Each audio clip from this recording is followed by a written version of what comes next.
Evangelho de Lucas, capítulo 4, verso 33, está escrito assim, ó: e estava na sinagoga, a igreja dos judeus, a extensão do templo de Jerusalém, a sinagoga, um homem que tinha um espírito de um demônio imundo. Olha só, ele estava onde, minha gente?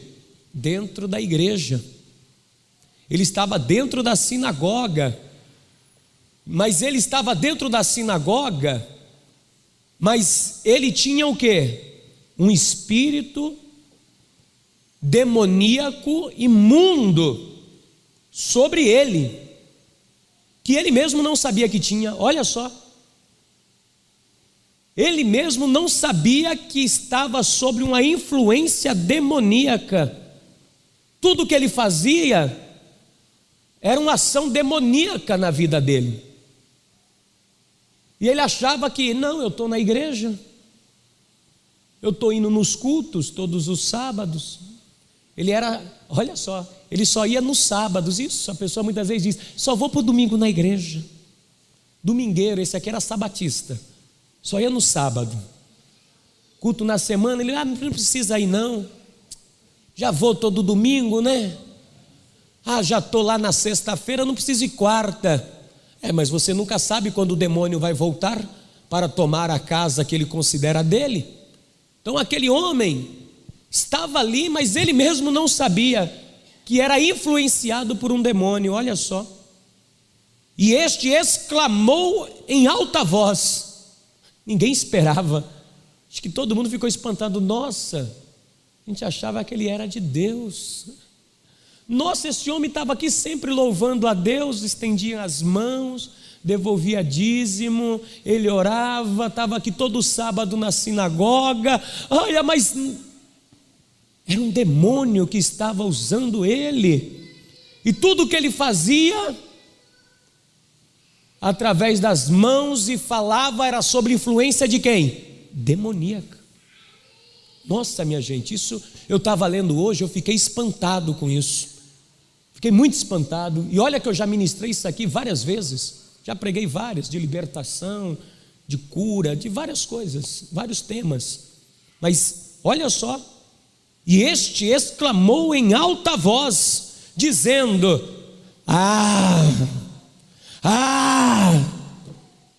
que temos nós contigo? Opa, olha o que o demônio fala, o que temos nós.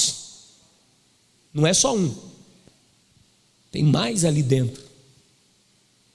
E o demônio fala, o que temos nós. Olha só, quer dizer que o demônio e o homem é uma pessoa só, não tem distinção. Não é, o que temos nós demônios somente, o que temos nós, ele mais o homem. O que temos nós contigo? Ele considera aquele homem como parte dele, do demônio. Ele não vê a pessoa como um único ser distinto, não. Ele e a pessoa é um só.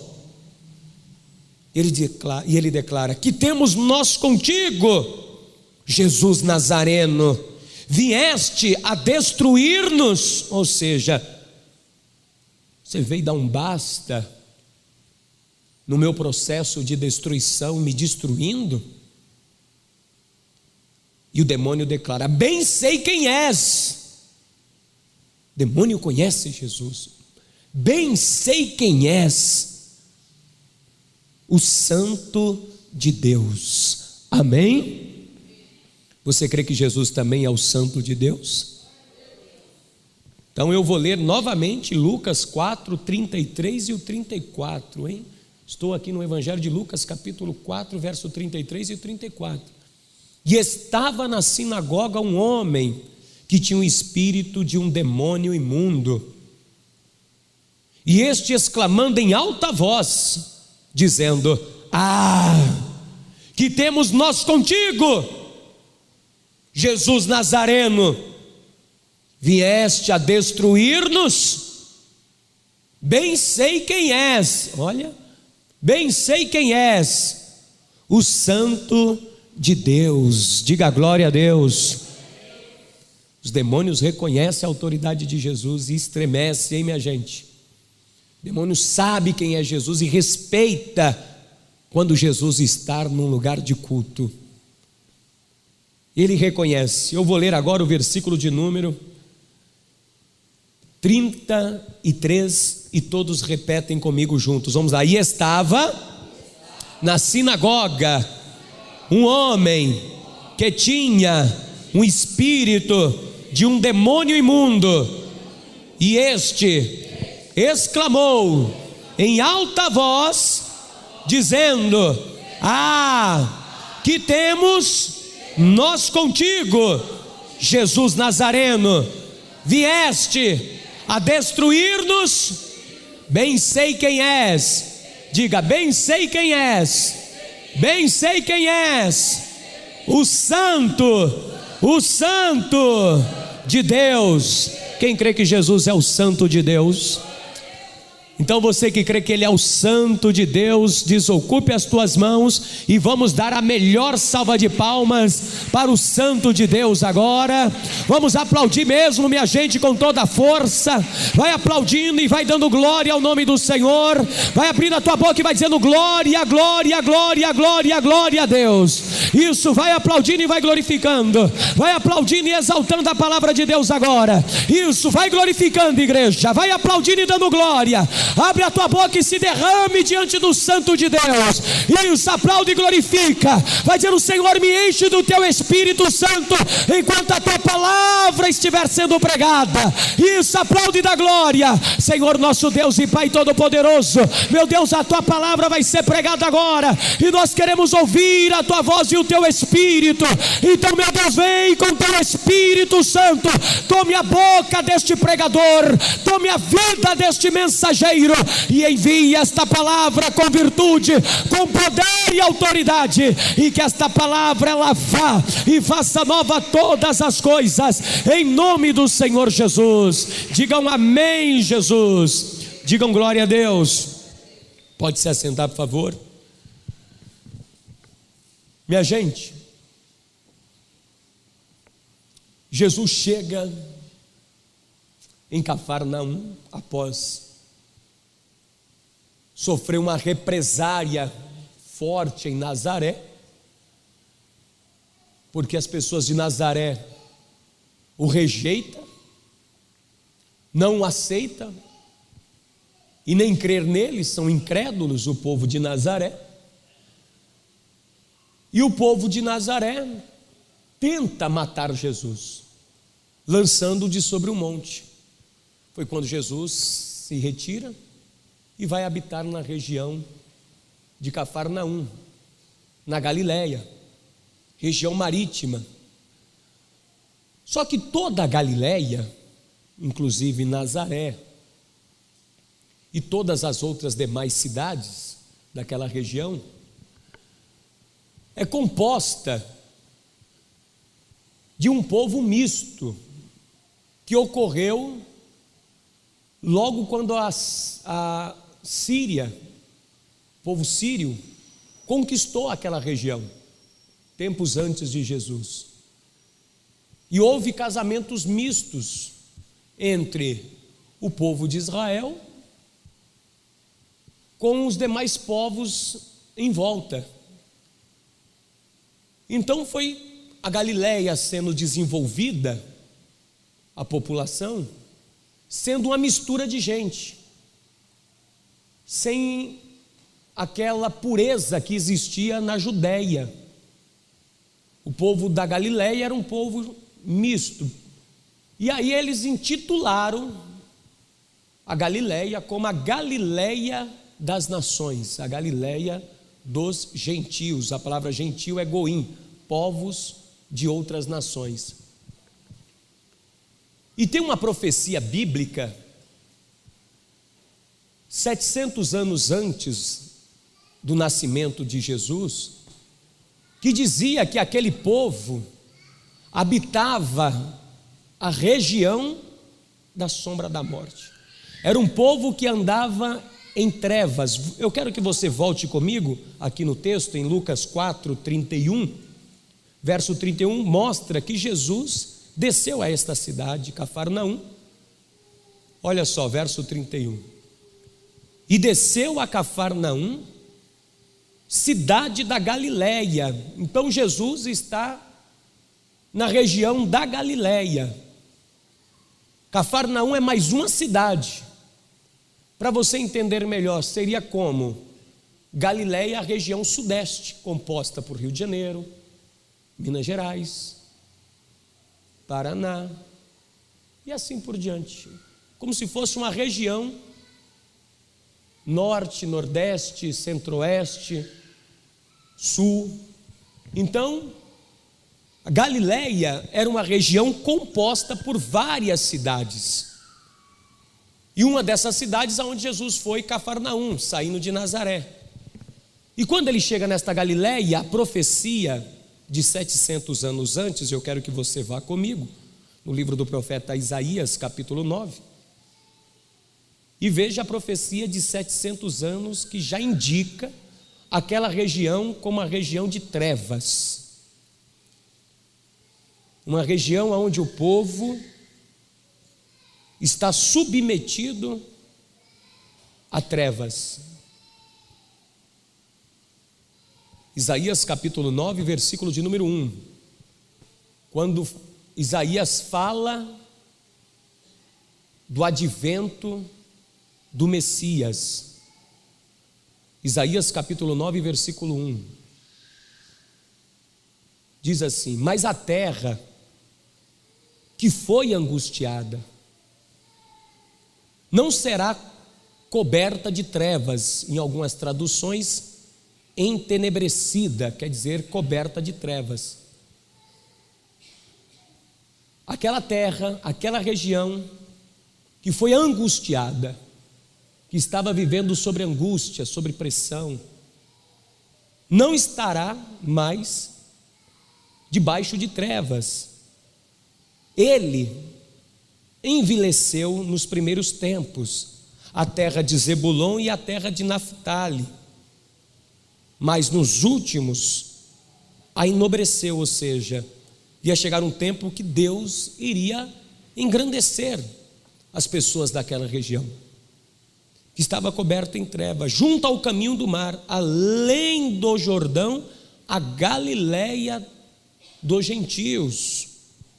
Verso 2, olha só, o povo que andava em trevas, aquele povo é coberto de trevas, aquele povo é dominado e conduzido pelos espíritos das trevas. É um povo que anda em trevas, acorda em trevas, dorme em trevas, com demônios operando sobre a vida deles, dos filhos, de tudo que eles têm. Tudo que aquele povo da Galileia possui está sob jurisdição do império das trevas. As trevas é quem domina aquela região. Então tudo que aquele povo faz, tudo que aquele povo tenta realizar, o demônio, o espírito imundo, na vida da pessoa, é que guia, é que controla os passos, as decisões, o trabalho daquelas pessoas. Por isso que na Galiléia ninguém prosperava, porque o diabo não deixava as pessoas prosperarem, porque aquele povo não buscava a Deus, e também pouquíssimo deles iam para Jerusalém adorar a Deus. Pouquíssimos, porque o culto era em Jerusalém, muito distante da Galiléia. E muitas das vezes o único recurso que eles tinham para adorar a Deus, por o templo ser muito longe, era a sinagoga. Era na sinagoga. É como se, por exemplo, você tivesse a obrigação de ir hoje, quarta-feira, e cultuar a Deus lá na Celso Garcia com o pastor Misael Palharim. Só que é muito longe, 44 quilômetros daqui lá. Quer dizer, pastor, é muito longe. Então o que foi feito nos tempos de Cristo e logo depois do cativeiro babilônico? Começou a se construir sinagogas em cada região, principalmente na Galiléia. Tinha a sinagoga de Nazaré, da qual Jesus foi expulso. tinha a sinagoga em Cafarnaum, tinha a sinagoga em Cesareia. Toda aquela região, dependendo da cidade, tinha um pequeno templo, era praticamente uma réplica do templo de Jerusalém. É como se o templo de Jerusalém fosse a sede e a sinagoga as congregações, aonde o povo, uma vez por semana, no sábado, tinha o dever de ir buscar a presença de Deus para a sua vida e dar o melhor culto para Deus em um único dia. Então era o dia que eles deveriam se dedicar. Mas aquele povo, ainda que tenha uma sinagoga, uma extensão do templo de Jerusalém, alguém autorizado pelos sacerdotes para ensinar a palavra de Deus, para pregar o evangelho e orar pelo povo, apesar disso, mas a região está coberta. Olha só, o povo anda em trevas. O povo que andava em trevas viu uma grande luz. E sobre os que habitavam na região da sombra de morte, a morte na vida daquelas pessoas rondava 24 horas. É o que a palavra de Deus diz, que o diabo, o adversário, está ao derredor, bramando como um leão, procurando alguém para matar. Então as pessoas andavam praticamente na Galileia, correndo um risco extremo de serem executados, mortos por ladrões, pelos soldados do Império Romano. As mulheres corriam risco de serem estrupadas. Era trevas constante naquele lugar. Você até lê no Evangelho de João que quando Felipe chega para Natanael e diz a Natanael: olha, Natanael, eu encontrei o Messias de quem Moisés falou. Eu encontrei o Salvador, do que as profecias bíblicas dizem, de que Isaías falou, Moisés falou. O que Natanael falou a Felipe como resposta? Natanael olhou para ele e disse: pode vir alguma coisa boa de Nazaré? Porque Felipe disse: eu encontrei Jesus de Nazaré. E Natanael disse: desta região não sai nada que presta. Esta região é trevas constante. Vamos lá no Evangelho de João para você ver que a fama da Galileia e as cidades que compõem a Galileia, a fama era de que nada dali prestava, tudo ali era ruim. Então veja aqui no Evangelho de São João, capítulo de número 2, versículo 46, diz assim, João 2,46: e disse-lhe Natanael: pode vir alguma coisa boa de Nazaré? Disse-lhe Felipe: vem e vê. Então veja, minha gente, que a ideia e a imagem que as pessoas têm da Galileia e das cidades que compõem, a visão é: o povo ali é tudo miserável, gente. O povo ali vive na miséria, na desgraça. O povo vive sobre as trevas, andam nas trevas. Eles habitam na região da sombra de morte. Não tem nada que presta dali. Dali não sai vida, dali não sai nada de bom. E olha só no Evangelho de Mateus, vamos aqui no Evangelho segundo escreveu Mateus, capítulo 4. Porque Jesus chegou nesta região, uma região totalmente coberta de trevas. Olha só, capítulo 4, versículo 13. E deixando Nazaré, Jesus foi habitar em Cafarnaum, cidade marítima, nos confins de Zebulon e de Naphtali. Isaías capítulo 9 é onde nós lemos. Olha aqui, eu estou agora de Isaías para Mateus, 700 anos. Jesus faz o percurso que Isaías profetizou 700 anos antes de Jesus nascer. Jesus não havia nem nascido ainda. Jesus nem sequer havia nascido. Isaías já está vendo a trajetória do Messias, saindo da Galileia, e não saindo da Galileia, mas também chegando em Cafarnaum, cidade marítima. Verso 15: a terra de Zebulon e a terra de Naphtali, junto ao caminho do mar, além do Jordão, a Galileia das nações, como eu lhe disse, um povo misto, o povo que estava assentado. Mateus diz, eles não andam agora, chegou um tempo que agora eles estão assentados em meio às trevas, não tem mais. Você sabe, enquanto você anda, você pode sair da situação. Enquanto você está andando, você consegue se debater e sair, se locomover. Mas Mateus agora diz que esse povo está assentado em trevas. Muitas vezes é assim que o diabo faz com a pessoa. Chega um momento que a pessoa já não tem mais nem para onde ir, já não tem mais nem o que fazer. Ela tem que acostumar com a vida que está levando de derrota, de fracasso, de doença, de perda, de luta, de dor, de sofrimento. Então a pessoa acaba assentando. Ela para, se assenta, não dá mais para fazer nada. Tem que aceitar que o casamento acabou.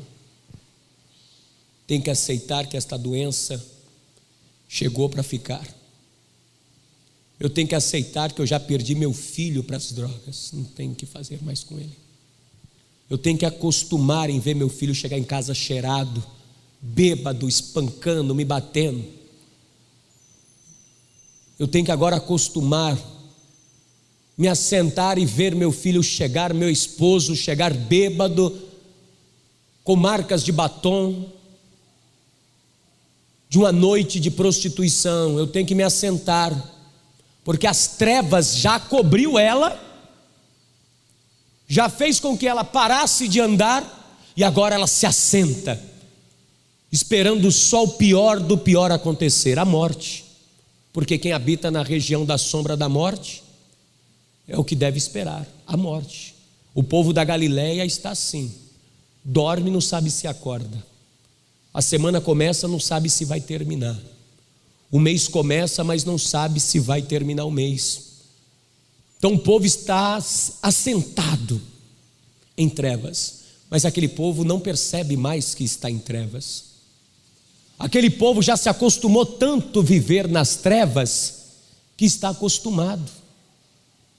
Já acostumou tanto a viver esta condição aqui, do versículo 16, assentado em trevas, viu uma grande luz, e os que estavam assentados na região e sombra da morte, veja que eles já estão assentados, já não anda, como diz Isaías, o povo que andava. Mateus agora diz, não, eles já estão assentados, já estão esperando o fim das coisas. E aqui Mateus diz que este povo já se acostumou, porque quem já se assentou sabe que com o tempo, ainda que o assento é duro, mas se você sentar direto, o corpo acostuma, sim ou não, minha gente? Você não gosta, mas tem que sentar, fazer o quê? Só tem aquele lugar para sentar. E com o passar do tempo você já não sente mais desconforto, você já acostumou com a situação em sentar num banco de madeira. É aquela coisa, você sentou a vida toda na poltrona, macia, acolchoada, boa como essa daí. Se eu tirar todos esses bancos acolchoados, essas poltronas, e colocar banco de madeira, a primeira semana você vai reclamar muito, e é capaz de até as pessoas saírem da igreja. Ah, pastor, rebaixou o nível do banco, agora esse banco de madeira duro, as costas a gente encosta aqui, não dói, eu não aguento ficar o culto todo sentado. Na primeira semana você vai reclamar muito. Uns talvez até por desconforto, não, deixa eu andar. Vou procurar uma igreja que tem uma poltrona mais acolchoada, mais confortável, que quando eu sento parece que me abraça. Mas outros vão se acostumando. Passa uma semana reclamando, passa duas, ele já o quê? Reclama menos. Passa 15 dias, reclama muito pouco ainda. Com um mês, ele já está acostumado a sentar no banco duro, ele já nem reclama mais, já é normal para ele. Ele já nem se lembra mais das cadeiras acolchoadas, já está acostumado, porque ele assentou. E com a medida que o tempo foi passando, ele foi acostumando, a sua mente, o seu cérebro, foi assimilando aquela situação de banco duro. E para ele agora não faz mais diferença sentar num banco duro ou ter a perspectiva de ter o banco acolchoado. Para ele já está bom demais agora estar sentado o quê? No banco duro, porque é melhor estar num banco duro do que sentado no chão. Pelo menos tem um banco duro, né, pastor? Pelo menos tem um banco duro para sentar. Então a pessoa começa a aceitar a situação na vida dela de uma forma natural.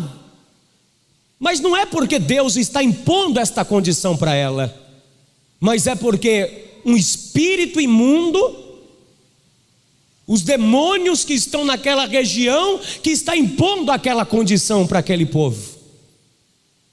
Porque aquele povo está sentado na região da sombra da morte, assentado em trevas, mas quem é que está naquela região dominando? Satanás. Lembra que quando Jesus foi em Gadara, outra cidade da região da Galileia, quando Jesus chega em Decápolis, em Gadara, o demônio traz o endemoniado gadareno, e o que o demônio diz? Não nos expulse dessa província, deixe-nos aqui. É a região da sombra da morte mesmo, das trevas. Satanás dominava aquela região. Por detrás da condição miserável daquele povo, eram espíritos malignos. Por detrás de enfermidades, eram demônios. Havia uma mulher que congregava na sinagoga há mais de 18 anos, encurvada, achando que era um problema de coluna. A mulher nunca tinha caído, ela nunca teve um tombo. Mas Jesus, ao entrar na sinagoga, expulsa o demônio daquela mulher e diz que aquela mulher há 18 anos era acometida de um espírito de enfermidade que estava na costa dela. Era um demônio que estava fazendo ela andar encurvada, ó. Ano após ano andando encurvada. Então quem conduzia e quem guiava os passos e a vida daquelas pessoas naquela região eram demônios. Eram espíritos malignos enviados das trevas para dominar aquela região, minha gente. Porque o povo daquela região não tem compromisso com Deus. O povo daquela região não busca Deus. A prova disso é os gadarenos, que eles cultivam porcos, que é proibido pela lei. O povo daquela região se casaram com mulheres de fora, que a lei proibia, que eles não poderiam dar as suas filhas e nem os seus filhos a homens e mulheres de outra nação, mas somente para com o povo de Israel. Então o povo da Galileia era um povo que não se submetia à palavra de Deus. E você vai ver no Evangelho de João que até os sumos sacerdotes vão dizer que em Galileia nunca surgiu um profeta naquela região. Nunca veio um profeta. Quando disseram que Jesus era profeta, o sacerdote diz: vocês nunca leram, vocês não sabem, vocês são indoutos, sabem que na Galileia nunca surgiu profeta? Deus nunca levantou homem de Deus naquela região? É uma região de trevas, dominada por demônios, então havia repúdio daquele lugar. Então Satanás dominava as pessoas daquele lugar, e as pessoas eram submetidas a uma vida escravizada, a uma vida miserável, humilhante e abaixo da sociedade. Então Jesus chega nesta região. Eu quero que você vá comigo aqui no Evangelho de Lucas, capítulo 4, versículo 31. Foi nessa região que Jesus chega. Por que Jesus vai para essa região? Para cumprir a profecia de Isaías capítulo 9. O povo que andava em trevas, que está assentado em trevas, viu uma grande luz, uma esperança, uma luz vai surgir. na Galileia, que é o Messias, o Salvador. Veja aqui comigo, no Evangelho de Lucas, capítulo 4, versículo 31. E desceu a Cafarnaum, cidade da Galileia, e os ensinava nos sábados. Jesus agora todo sábado está pregando a palavra em Cafarnaum, dentro da sinagoga, onde Pedro congrega. Pedro congregava dentro desta sinagoga. Pedro cultuava todo sábado ali. Então Jesus chega nesta região, entra nesta sinagoga e começa a ensinar nos sábados. Porém, tem um homem dentro desta sinagoga que, como os outros que estão ali, esse não vai ser o primeiro, vai ter outros dessa sinagoga que vão ser libertos, e depois você vai ver, inclusive aqui no capítulo 4, quando Jesus entra na casa de Pedro à tarde, Jesus vai expulsar demônios, vai curar enfermos. Veja que o povo daquela região está dominado por demônios. Olha aqui no capítulo 4, versículo de número 40. Olha o que Jesus fez no pôr do sol daquela tarde, quando saiu da sinagoga. Olha como é que o povo estava dominado pela uma ação maligna. Até a sogra de Pedro está em casa com febre, dominada por um espírito de enfermidade. É um espírito maligno que está sobre a sogra de Pedro, dominando ela, impedindo que ela vá para onde? Para a igreja, que é em frente à casa dela, a sinagoga. Eu estive na sinagoga de Cafarnaum e os historiadores dizem que a casa de Pedro está lá, é uma igreja católica que toma conta hoje, é de frente com a sinagoga. Ou seja, a sogra de Pedro estava em casa, cometida de um espírito de enfermidade, com uma febre, que ela não pôde estar na sinagoga naquele sábado, quando Jesus expulsa o demônio deste homem. Mas olha só, a sogra de Pedro, o homem que está na sinagoga e as pessoas do bairro, todas estão sob influência maligna, minha gente. Veja aqui no verso 40. E ao pôr do sol, todos os que tinham enfermos de várias doenças. Meu Deus, a cidade toda está empesteada de demônio. É como a cabeça cheia de piolho. Parece que quanto mais tira, mais tem, né, minha gente?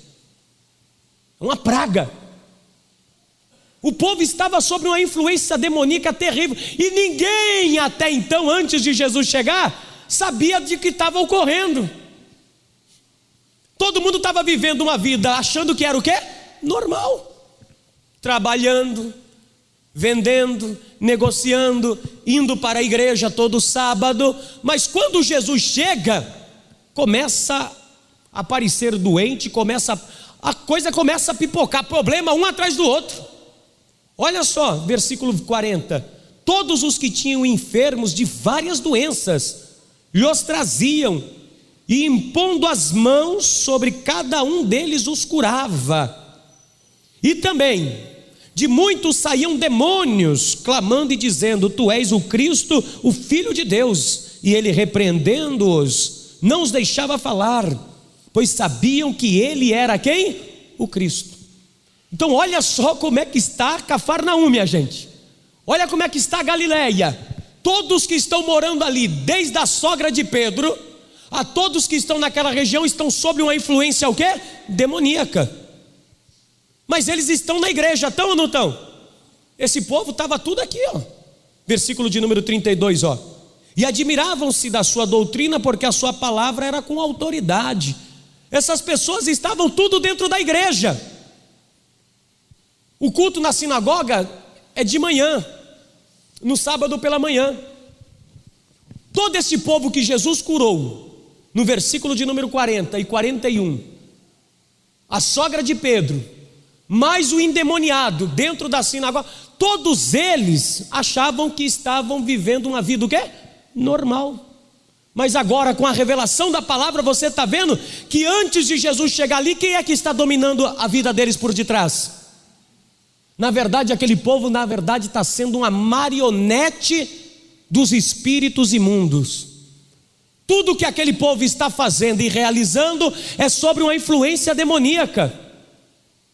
É sobre uma influência maligna que está levando eles a fazerem as coisas. E quando dá errado, eles dizem o quê? Ah, não, é normal mesmo. Quando ficam doentes, diz: ah não, é sistema biológico, quem não fica resfriado, quem não fica com a febre, quem não pega uma doença. Quando a negociação, as vendas caem, quando as coisas dão errado, eles vão dizer o quê? Ah não, é que o comércio não está aquecido, o comércio de peixe não está fluindo bem, a lavoura não está produzindo bem. Ah, é o período, mas nós sabemos agora que não era. Tudo que estava dando errado em Galileia era porque aquele povo estava sob a influência de quê? Das trevas. E o que eu quero que você entenda, minha gente? Que neste mundo está sobre a influência maligna. Não se engane com isso, que o diabo não deixou ainda de operar neste mundo. E Jesus foi bem claro que o mundo jaz no... A palavra jaz, você sabe que é a palavra usada para colocar na sepultura. Jaz fulano de tal está sepultado aqui. Então o mundo já está morto. O mundo só traz morte e destruição para a vida da pessoa. Então Satanás está sobre o domínio deste mundo. Ele é o príncipe deste mundo, o príncipe deste planeta, deste século. Como ele mesmo disse: tudo isso me foi entregue e eu dou a quem quero. Satanás continua agindo do mesmo jeito, minha gente. Ele não mudou a estratégia, porque funciona e é eficaz. Quantas pessoas estão agora, neste momento, sob influência maligna, sobre influências demoníacas, e estão achando que o que está ocorrendo na vida dela é o curso natural dos acontecimentos da vida. A pessoa está enfrentando problema financeiro, problema de saúde, está enfrentando tribulação, uma trevas densa, a vida dela não está fluindo, as coisas estão dando errado, ela está dizendo: ah não, é esse ano mesmo que não está sendo bom para todo mundo. Ah, é o ano de 2017 que é ruim, mas quando 2018 chegar vai melhorar. É o mês de novembro que não foi bom, mas quando chegar dezembro vai melhorar. E aí quando também chegar janeiro, a pessoa vai dizer: ah, é que janeiro não foi bom, mas quando chegar fevereiro melhora. E a pessoa não consegue enxergar que ela está sob uma influência e uma ação maligna que está controlando os passos, a mão, o entendimento dela, para que ela não veja que ela está em trevas. Porque 2 Coríntios capítulo 4, versículo de número 4, está escrito: o Deus deste século cegou o entendimento dos incrédulos. Veja comigo na segunda carta de Paulo aos Coríntios. Foi o que Satanás fez, entenebreceu o entendimento do povo da Galileia, para que eles não vissem a luz. 2 Coríntios capítulo 4, versículo de número 3 e 4. 2 Coríntios capítulo de número 4, versículos de número 3 e 4. Quem encontrou aí, diga glória a Deus. Mas se ainda o nosso evangelho está encoberto, para os que se perdem está encoberto. Ou seja, o evangelho de Cristo está encoberto para quem se perde, para quem se deixa levar pelo mundo. Mas, olha aqui no verso 4 agora o que diz: nos quais o Deus deste século cegou os entendimentos dos incrédulos, para que não lhe resplandeça a luz de quê, minha gente? Do evangelho. O que Satanás não queria? Que o evangelho chegasse, porque o evangelho é o quê? É luz que resplandece na vida do homem. Quando Jesus chega na Galileia, é para brilhar com a luz do evangelho, para disseminar as trevas, para acabar com o poderio de Satanás, porque Satanás está entenebrecendo, está cobrindo as pessoas de trevas, para que as pessoas não percebam que ele que está por detrás de tudo aquilo, para que as pessoas não percebam que é ele que está por detrás de todos os acontecimentos negativos e ruins e péssimos que ele está realizando, e as pessoas acreditem nele, que diga: ah não, não é o diabo, não é o maligno. Mas olha só, o próprio demônio cega o entendimento do incrédulo, para que não lhe resplandeça a luz do evangelho da glória de Cristo, que é a imagem de Deus. Então Satanás fez o quê? Cegou o entendimento das pessoas da Galileia, para elas não perceberem que elas estavam assentadas no banco duro, como eu te usei aqui, uma pequena ilustração do banco acolchoado e do banco duro. Satanás o quê? Cegou o entendimento daquelas pessoas para que a palavra de Deus não fosse revelada a eles, para que a palavra de Deus não pudesse chegar até eles. E Satanás foi cegando eles, e eles foram desobedecendo a palavra de Deus, foram desobedecendo a palavra de Deus com o tempo, e foram desobedecendo, e eles foram sendo envelhecidos, que quer dizer empobrecer, e eles foram empobrecendo, como diz Isaías, foram passando dificuldade, foram passando aperto, porque ali eles começaram a fazer a vontade das trevas, começaram a se sujeitar aos espíritos imundos. E agora, eles vão para a sinagoga todo sábado, vão para a igreja, mas a vida deles continua na mesma miséria de sempre. Vai para a igreja todo sábado, toda semana, todo mês, todo ano, mas não há mudança de quê? De vida. Aí eles perguntam para si mesmos, eu vou cogitar, nossa, por que todo sábado eu vou, oro? Nós jejuamos 3 vezes por semana, damos o dízimo de tudo quanto possuímos, estamos lá nas festas anuais, nós vamos no templo de Jerusalém, porque nós não estamos vivendo a bênção de Deus, porque tudo está dando errado. Aí a pessoa começa a se perguntar, poxa, mas eu estou na igreja, estou orando, estou jejuando, estou indo à casa de Deus, o que está dando tudo errado na minha vida? Aquele povo ia, mas eles iam para a sinagoga, mas quem ia com eles? Quem sentava com eles no banco da igreja? O próprio inimigo, o próprio demônio sentava com eles, e eles nem percebiam.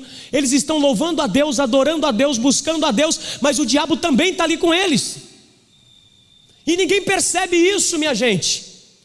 Ninguém, aquele homem congregou ali tantos anos, aquele homem cultuou a Deus tanto culto, mas ninguém prestava atenção, ninguém percebeu que ele era dominado e que outros estavam ali sob uma influência maligna, que estava com o entendimento escurecido. Volta aqui comigo, vamos lá. No Evangelho de Lucas, Jesus começa a pregar a palavra, o Evangelho ali, e olha só no versículo 33. E estava na sinagoga um homem que tinha um espírito de um demônio imundo. Olha só, este homem está dentro da igreja, buscando a Deus, mas ele não percebeu que a vida dele estava dominada por uma força demoníaca por detrás, que considera ele como um só. Olha só o verso 33 do capítulo 4 do Evangelho de Lucas, onde nós iniciamos a pregação. Olha só, esse demônio exclama em alta voz, dizendo: que temos nós contigo, Jesus Nazareno? Vieste a destruir-nos? Ou seja, vieste parar o nosso trabalho aqui? Você vê que o diabo não quer abrir mão da vida da pessoa,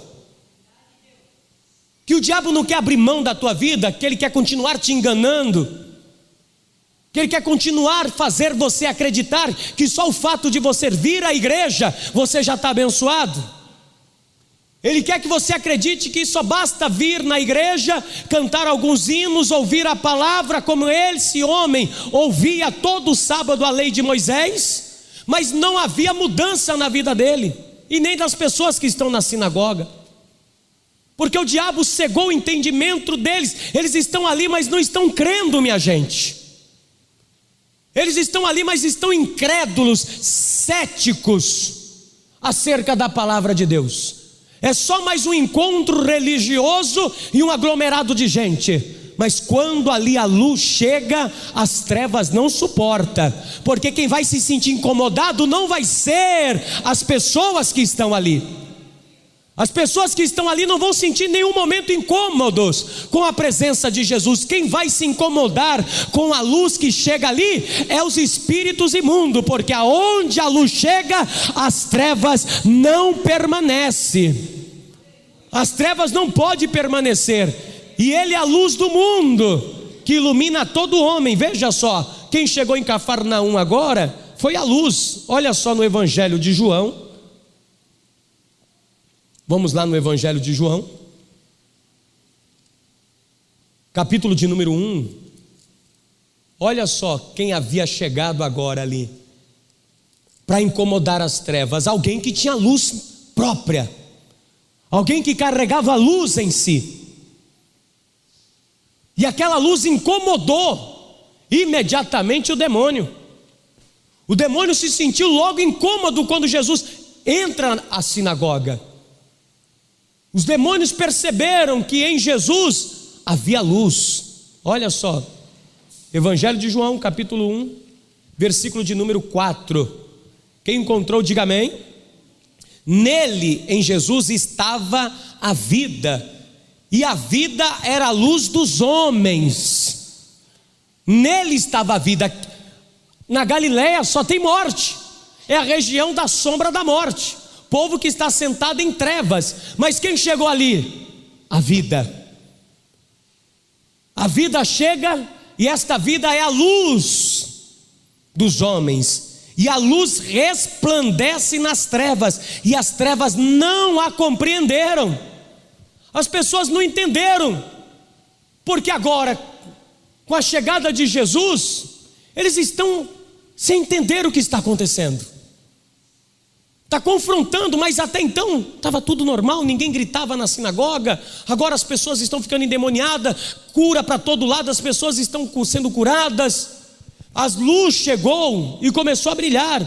E olha só, verso 9: ali estava a luz verdadeira, que alumia a todo homem que vem ao mundo. Então, minha gente, o que ocorre? Aquele homem estava ali na sinagoga, ele nunca tinha provado a luz na vida dele. Só trevas, trevas e trevas e trevas e mais trevas. Ia para a igreja, mas a vida dele estava coberta de trevas. Ia para a igreja, mas tudo que ele fazia dava errado. Tudo que ele fazia, o demônio estava ali para destruir.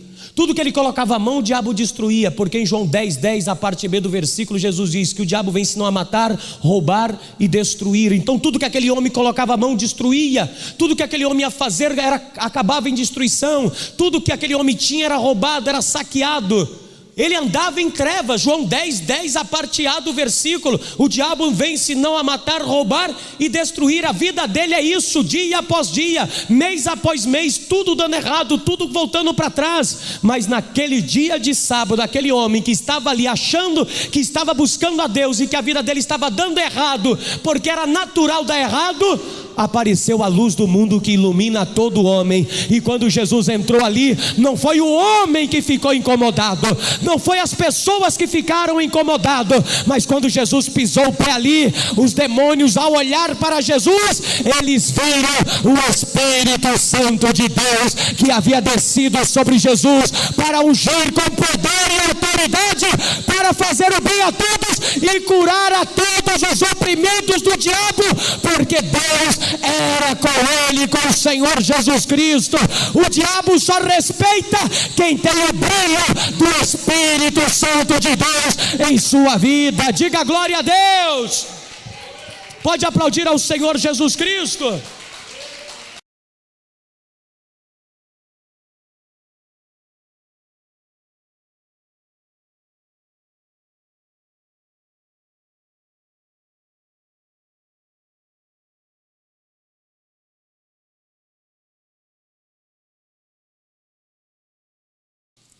Carta do apóstolo Paulo aos Efésios, capítulo 4.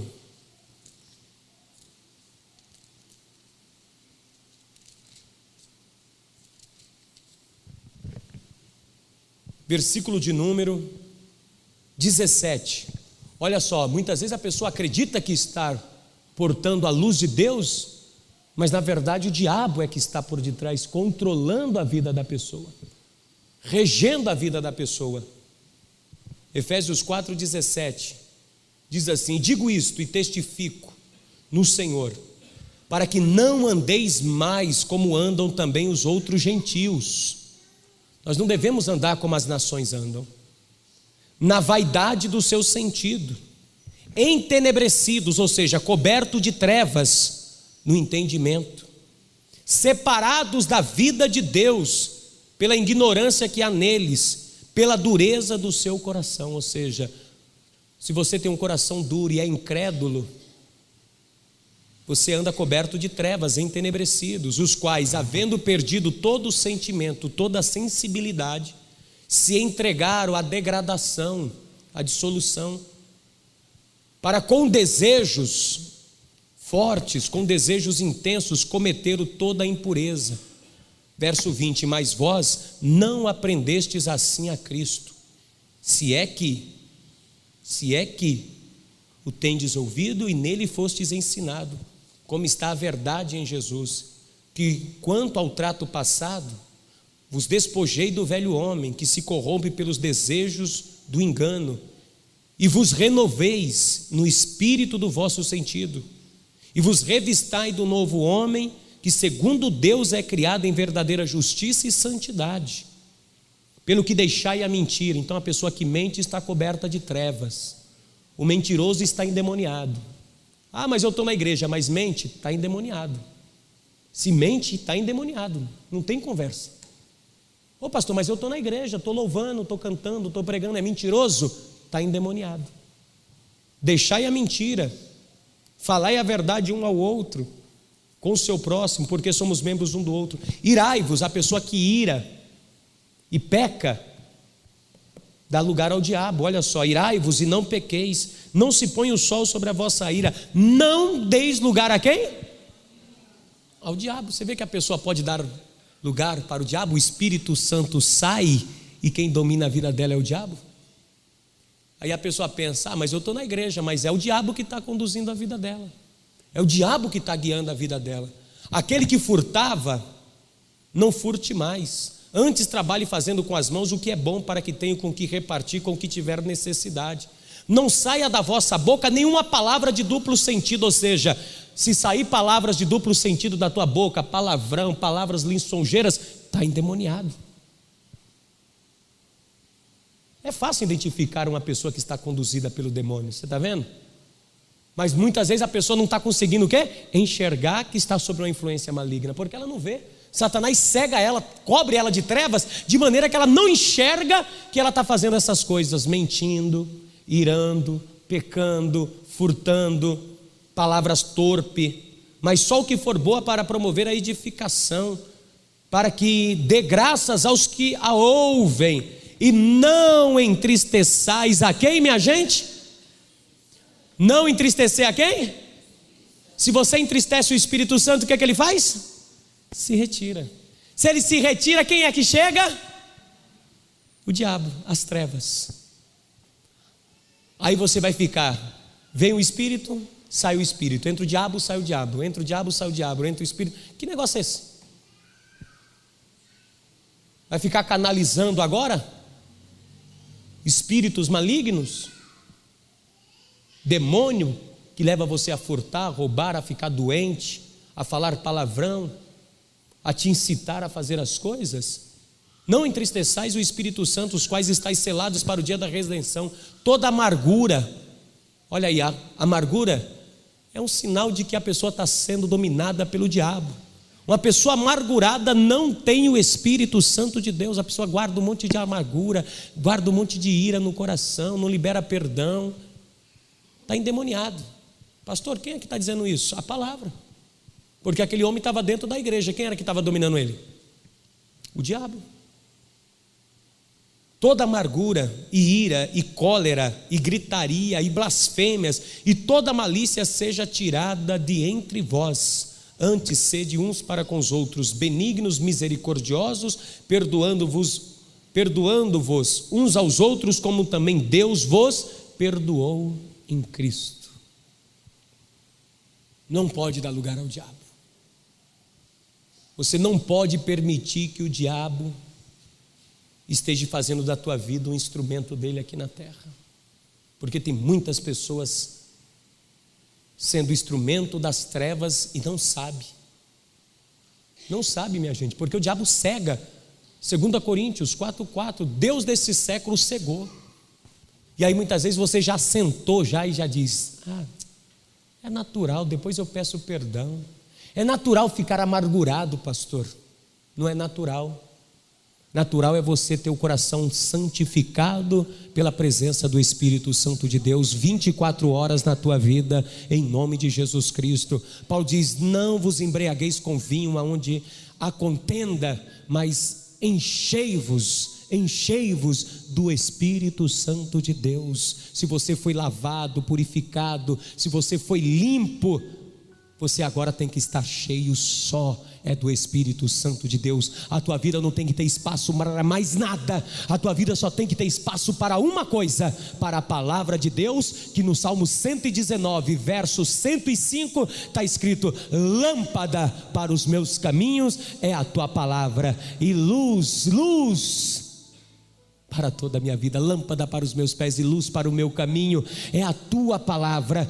E esta palavra que é luz para o teu caminho, lâmpada para os teus pés, ela vai entrar na tua vida. E aí, quando esta palavra entrar na tua vida, é a própria palavra de Deus, é o verbo, e o verbo é Jesus Cristo, e ele é a luz que ilumina todo homem. E quando essa palavra entra, todo espírito imundo que está tentando controlar, dominar a tua saúde, dominar tua vida espiritual, dominar teu casamento, dominar teu filho, dominar tua casa, dominar a tua saúde, quando essa luz do poder de Deus, pelo Espírito Santo, toma a tua vida, você tem vida, e vida com abundância, em nome do Senhor e Salvador Jesus Cristo.